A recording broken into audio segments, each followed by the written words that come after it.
be delivering speech number 4 out of the Advanced Storytelling Manual, The Touching Story. The objectives of the speech are to become skilled at arousing emotion while telling a story. Delivering his speech entitled Big Boys Don't Cry, please help me welcome R. Christian Minson. R. Christian Minson, Big Boys Don't Cry.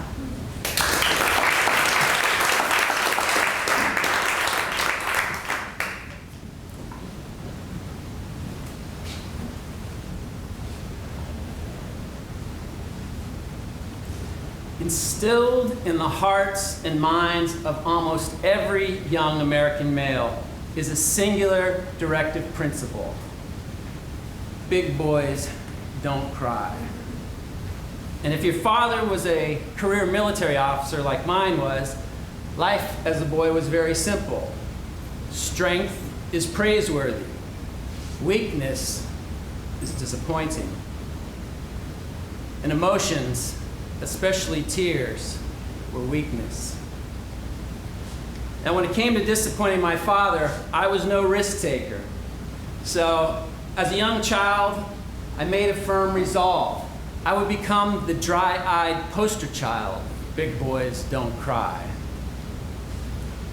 The many tearless years later, I was an adult, sitting in the back of the church, listening to the Sunday service. It was Father's Day.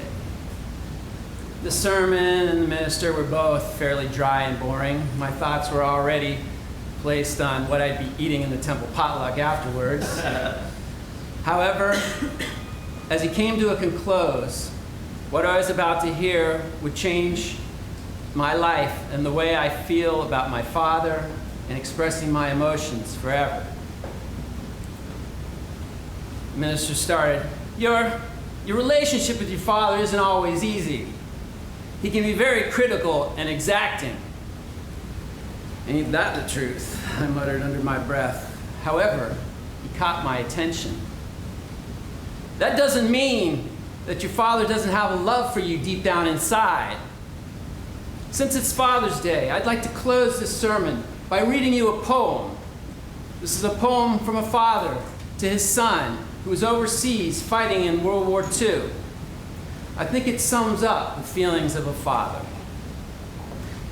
The minister pulled out the poem from his notes and began to read.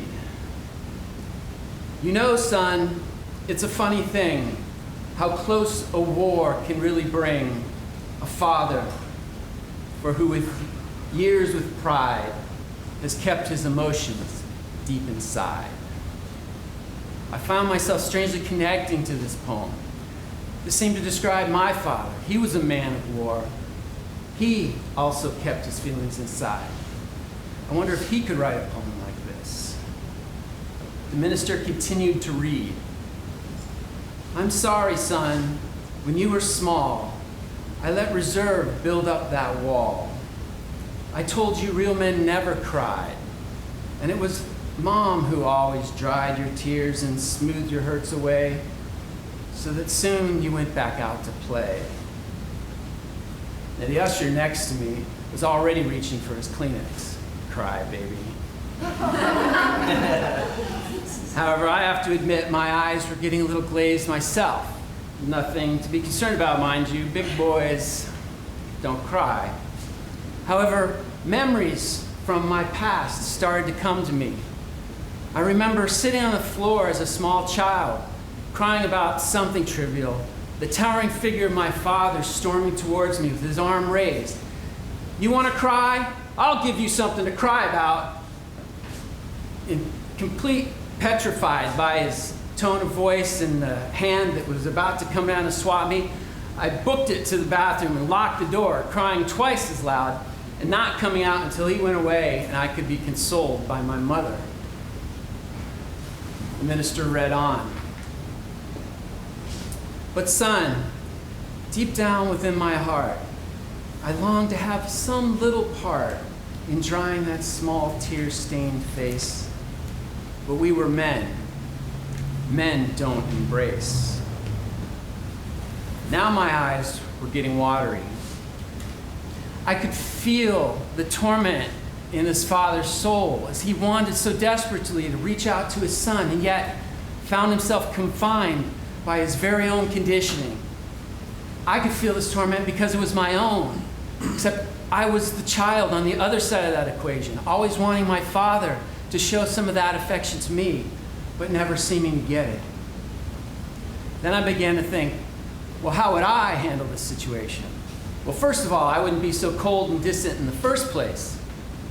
However, who was I fooling? My life was cold and distant. And every time I had an opportunity to express my feelings to somebody who really mattered to me, I found that I too was locked behind those bars of my own conditioning. Except I used to give myself the excuse, well, I was just taught that way. But then I began to realize this father was just taught that way. My father was just taught that way. And so the minister concluded, well, somehow pride and what is right have changed their places here tonight.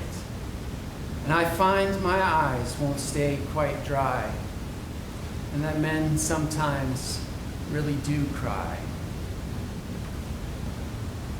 Well, that's all it took to override years of defenses and finally burst open the floodgate of my tears. I had to get up out of that temple as fast as I could, and I found some tree that I could sit and just sob under, tears running down my face, years of emotion, finally getting a chance to release. It seemed like an eternity that I sat there, crying.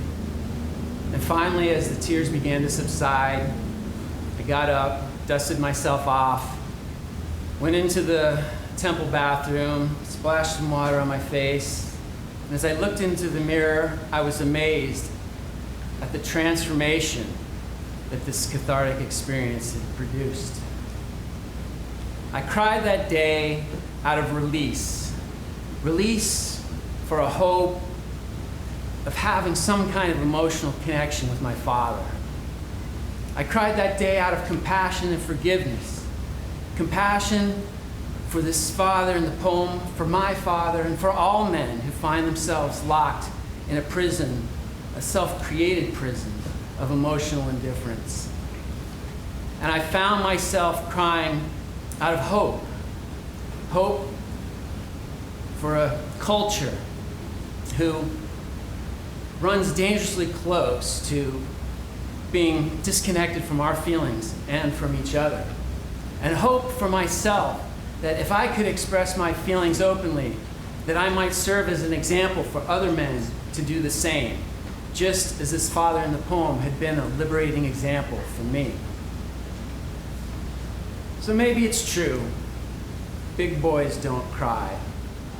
Because from my experience, that kind of emotion takes growing up into becoming an even bigger man.